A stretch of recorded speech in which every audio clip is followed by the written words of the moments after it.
Thank you. So I'm going to take members to item 5, which is conclusions and recommendations. If I can seek key points and recommendations from Jess, from our scrutiny officer, please. Thank you very much. Thank you, Chair. I'll be brief, subject to members' input following some comments from myself.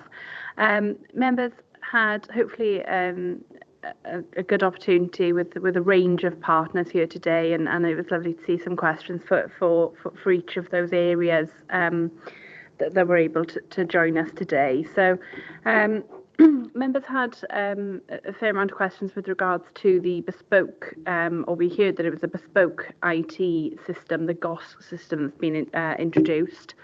And members will have heard that it's not replacing individual systems across partners, but rather it's promoting information sharing that's been identified as one of the areas for improvement within the report. And also members then explored the cost implications and rather the cost neutral position arising from that system. Members also heard then with regards to good partnership working across the board, good professional relationships, good professional curiosity being garnered, and also training amongst new or maybe less experienced staff in that respect, and also heard about the unique position in Bridgend for the co-located MASH team. And the members would have heard the confidence from across partners that it's providing to that service and hopefully plug in those gaps that were identified in reports. So there was a number of areas where members asked questions and hopefully received some reassurances.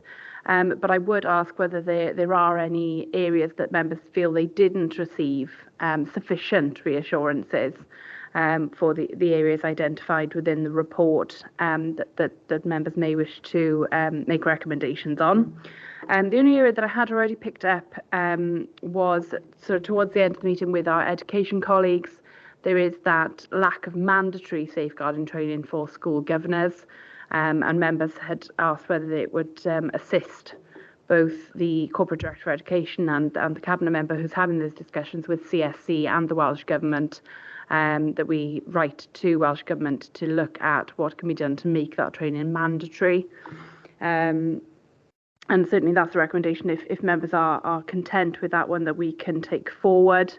But yeah, lots of good questions, lots of good answers and reassurances from partners. But as I say, if members aren't reassured by any of the answers or feel there were gaps in the responses they received to their questions, please do feel free to come forward with your recommendations. Thank you. Thank you. So, councillors, are you content with these recommendations, or do you have others? I love when it's silent. Content, Chair. I'm content. Excellent, thank you. So I think if we take those forward, those recommendations, that's good. We're all in agreement. Thank you. And then on to item 6, the forward work programme, please. So I will ask the scrutiny officer to present the report. I will then call upon members who indicate they wish to speak by raising the hand icon in turn, please. Thank you.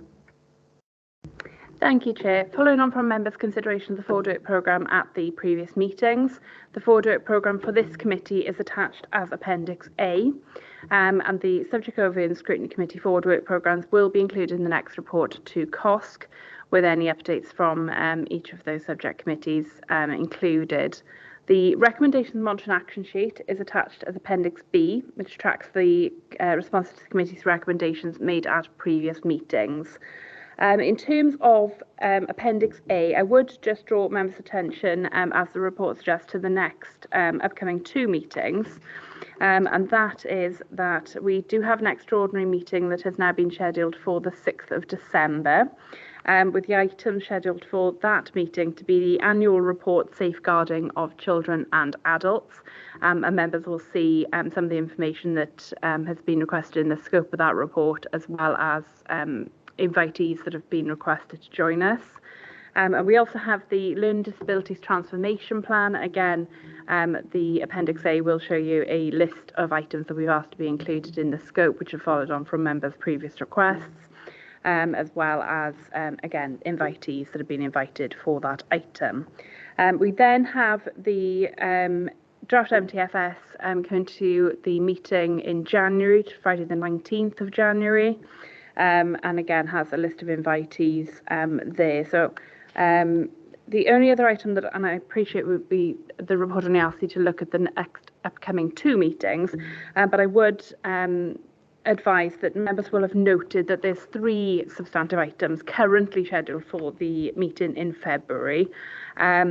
Those will be, well, it's unlikely that we'll have all 3 of those items, and if members have any particular input with regards to prioritisation, then please let us know. But we will be looking in conjunction with the chair and in our forward planning meetings with the corporate director to pull those down into more manageable chunks into those, both that February meeting and the April meeting.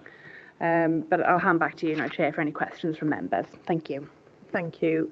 Members, I'm just going to note as well that I know that we've done an extraordinary meeting in December in order to pull down the work that we've got, because there was quite a lot building up and it was a lot of reports that needed doing, and obviously we've had JIGPA thrown at us a little bit. But I am mindful that we're not going to be able to do this again in February because we're going to be losing a staff member, and there's going to be pressures on the scrutiny staff. Emails have already gone round to the chairs to say that scrutiny staff members will not be replaced because of the staffing issues that we're having in the budget constraints that we have. So there will not be an opportunity for us to have an extraordinary meeting, I don't think. And that means that we are going to be left with 3 items on the agenda that we need to look at carefully as to what we feel as a group we would like to prioritise. So if anybody has an opinion on this, speak now or forever hold your peace is the basic format of this. Thank you.